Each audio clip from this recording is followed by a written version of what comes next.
उत्तर प्रदेश के बलिया में आए पूर्व मुख्यमंत्री अखिलेश यादव ने मुख्यमंत्री योगी आदित्यनाथ और डिप्टी सीएम केशव प्रसाद मौर्य पर कसा तंज।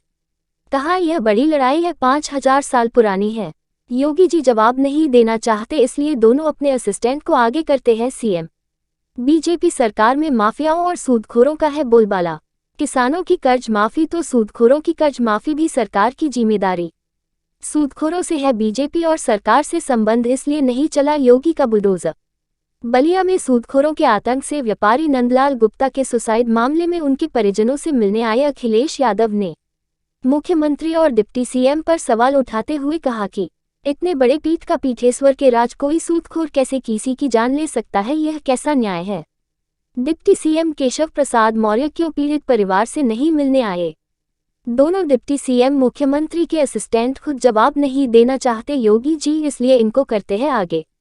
यह लड़ाई बड़ी है, 5000 साल पुरानी है। अखिलेश यादव ने कहा, सूदखोरों के आतंक से व्यापारी आत्महत्या करेगा तब खबर इन्वेस्टर मिट में चली गई तो उत्तर प्रदेश में कोई व्यापारी निवेश नहीं करेगा। अखिलेश यादव ने ओपी राजभर पर कहा, वह आजकल भाजपा के लिए गाना गा रहे हैं चल सन्यासी मंदिर में। बलिया से ब्यूरो चीफ एसके सिंह की रिपोर्ट। कुछ लोग हों जेल होके आए थे, जब पानी बलिया में भर गया आजमगढ़ में जेल में थे। मैं खुद आना चाहता था मिलने, लेकिन आप लोग रिहा पहले हो गए तो नहीं मिल पाया मैं। खैर, जो डिप्टी सीएम को इसलिए आगे करते हैं हमारे योगी मुख्यमंत्री जी क्योंकि वो जवाब नहीं देना चाहते। जो उन्होंने पहनावा दिया, पहनावा है जो उनके ऊपर, क्या एक योगी की सरकार में सूदखोर किसी की जान ले लेगा? आप खुद कल्पना करिए। ये जो योगी सरकार है, खुद वो मठ के पीठाधीश मठ के सबसे बड़े पद पे बैठे हुए हैं, उनकी सरकार में सूदखोर जान ले रहा है। तो ये कहाँ का न्याय है? और जो डिप्टी सीएम को इसलिए आगे किया जाता है, लड़ाई बड़ी है, 5000 साल पुरानी है। कुल्हाड़ी में तभी पेड़ कटेगा ना जब उसमें लकड़ी पेड़ की लगी होगी।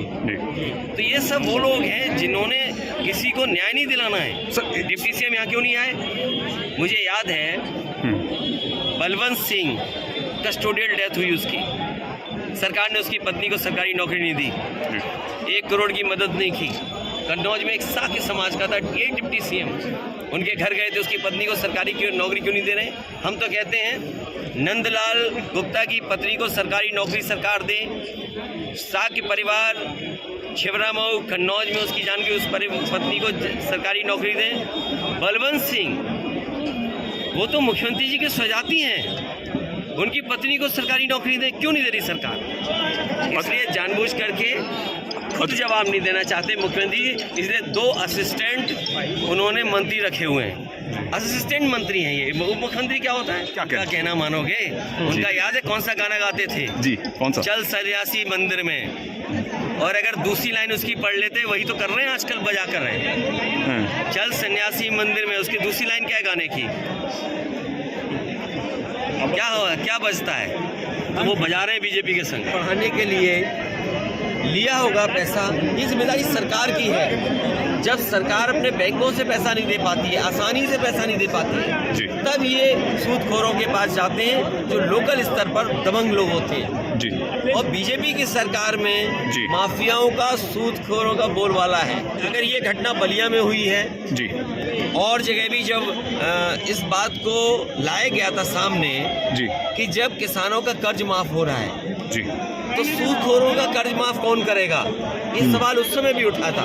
सरकार को ध्यान देना चाहिए था, सरकार की जिम्मेदारी बनती है और सरकार इस तरह के कारोबार को बढ़ावा नहीं दे सकती जहां पर इस तरह का अन्याय हो। कार्रवाई होनी चाहिए। बुलडोजर तो सरकार हर एक चला रही है, जिनका दोष नहीं उन पे भी बुलडोजर चल रहा है। और अगर बुलडोजर नहीं चल रहा है तो इसका मतलब ये है कि वो बीजेपी से उसके लोग मिले होंगे, क्योंकि जो बीजेपी के लोग हैं उन पे बुलडोजर नहीं चलता है। आपको मैं तमाम उदाहरण दे सकता हूँ। सरकार ने अन्याय करके बुलडोजर चलाया है, जहाँ पर कानूनी चीज थे उस पर बुलडोजर चलाया। और यहाँ पर बुलडोजर क्यों नहीं चल रहा? क्योंकि इसलिए नहीं चल रहा है, बीजेपी के लोग होंगे, बीजेपी की सरकार है तो बीजेपी का ही बुलडोजर है।